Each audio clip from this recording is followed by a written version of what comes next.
Chapters को करके भी आपका कुछ कुछ हो सकता है कि एक महीना में अगर आप लोग का कुछ भी अगर नहीं हुआ है preparation. Hi everyone, my name is धारा and welcome to my Nana aesthetic life. तो इस वीडियो को बनाने का एक ही मकसद है, क्योंकि मुझे थोड़े थोड़े कमेंट्स आ रहे थे कि OUAT के एग्जाम रिलेटेड चीज़ें हैं, तो मुझे ज़्यादा नहीं इतना सा नॉलेज है, तो मैंने सोचा कि क्यों ना इस पर एक फुल व्लॉग बना दिया जाए, सॉरी एक वीडियो बना दी जाए। क्योंकि शॉर्ट में इतना अपलोड करना मेरे लिए भी टाइम वेस्ट होगा, क्योंकि मेरी भी प्रिपरेशन चल रही है। एंड अभी ऐसा थोड़ी अच्छा लगेगा कि मैं अभी आप लोग को बताऊँ, इन्फॉर्मेशन दूँ एंड मेरा ही खुद का सिलेक्शन ना हो।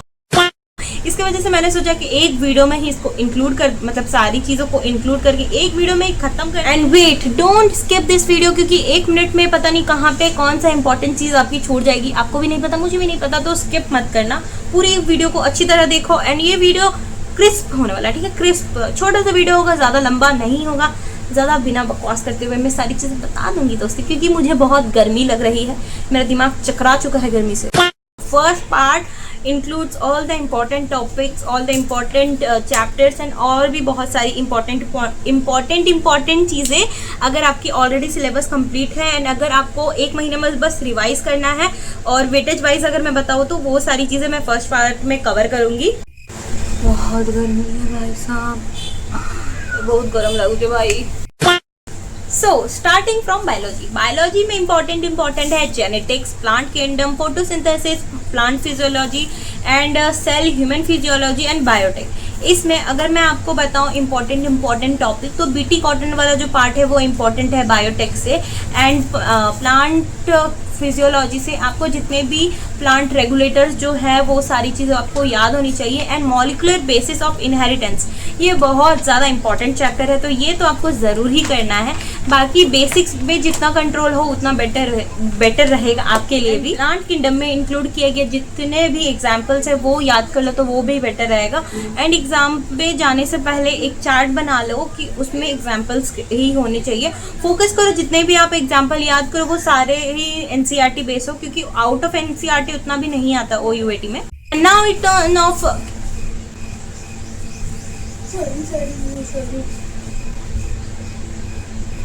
कैसे लोग रहते हैं यार यहाँ पर। सो अभी बताती हूँ केमिस्ट्री का। केमिस्ट्री में आपको इम्पॉर्टेंट बहुत सारे मतलब चैप्टर्स है, बट उन सभी में से आपको यही करना है। Solution, electrochemistry, chemical kinetics, thermodynamics, chemical bonding, coordinate compounds, organic chemistry. And अगर मैं आपको एक बात बता दूं, ऑर्गेनिक में भी एल्डिहाइड कीटोन वाला जो चैप्टर है वो बहुत वेटेज रखता है, उसका मतलब एक अपना ही रुतबा है, ऑरा है वो चैप्टर का।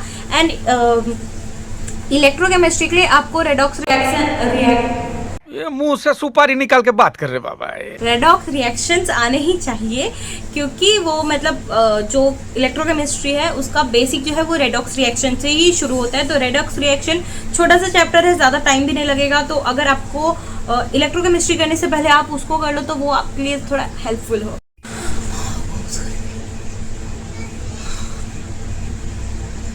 अभी सबसे मतलब हम बायो वाले स्टूडेंट्स की सबसे ज़्यादा अच्छी फेवरेट चैप्टर यानी फिजिक्स में तो मैं एक बात बता दूँ, फिजिक्स में आपका 11th का फिजिक्स में से आपका मोशन वाला जितने भी है, motion in plane, motion in straight line, laws of motion, ये सब इंपॉर्टेंट है। ग्रेविटेशन भी इंपॉर्टेंट है, बट 12th की फिजिक्स बहुत ज़्यादा इंपॉर्टेंट है। आपको कोशिश करो कि आप 12th की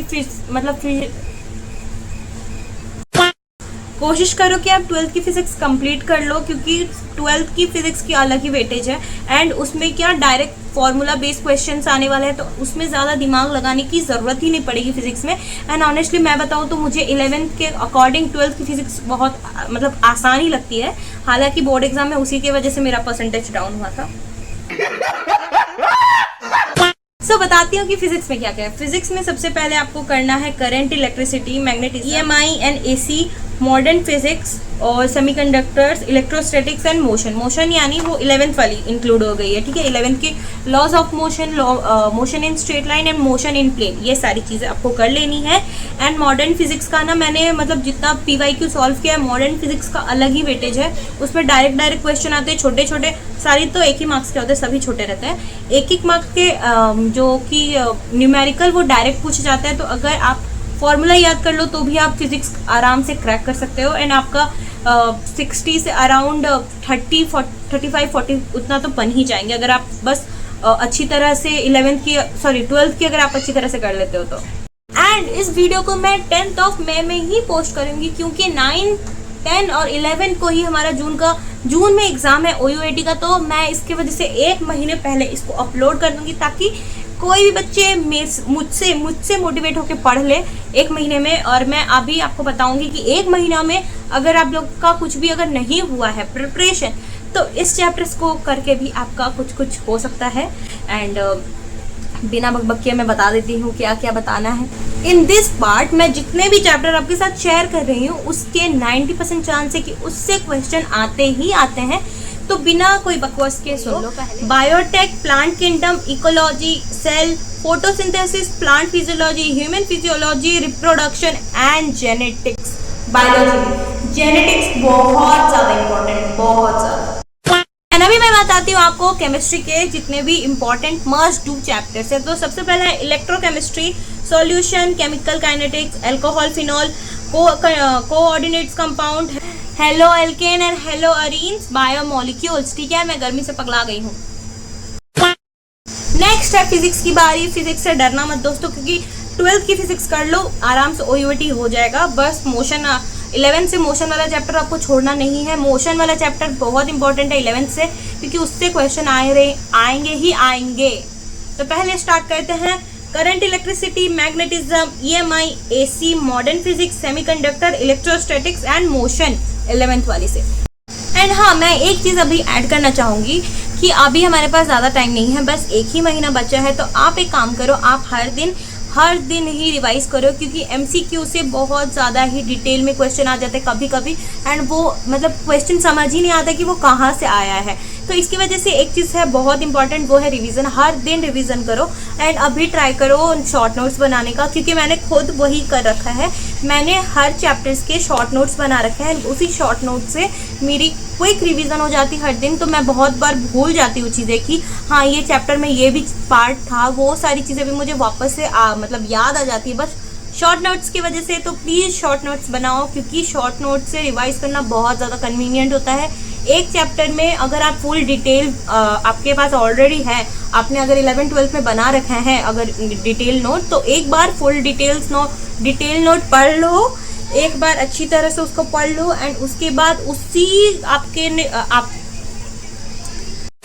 आपके ही स्टडी मटेरियल से निकालते हुए एक अच्छी से शीट पे सुंदर से या फिर अच्छी तरह से क्लीन हैंड राइटिंग में शॉर्ट नोट्स बना लो, एंड उसी को डेली रिवाइज करो एंड ट्राई करना। ये बहुत ज़्यादा ही अच्छी चीज़ है, इससे बहुत टाइम भी बच जाता है ना आपका। डेली रिवीजन वाला टास्क वो बटन भी नहीं लगता। सीरियसली चीज़ें आपको करके जानी है अपने OUAT एग्ज़ाम में। एंड आज से कुछ महीनों के बाद हम लोग यहीं पे मिलेंगे अपना रिजल्ट शेयर करते हुए। एंड आई होप कि मैं जो इतना फोकट का ज्ञान दे रही हूँ मेरा खुद का सिलेक्शन हो जाए।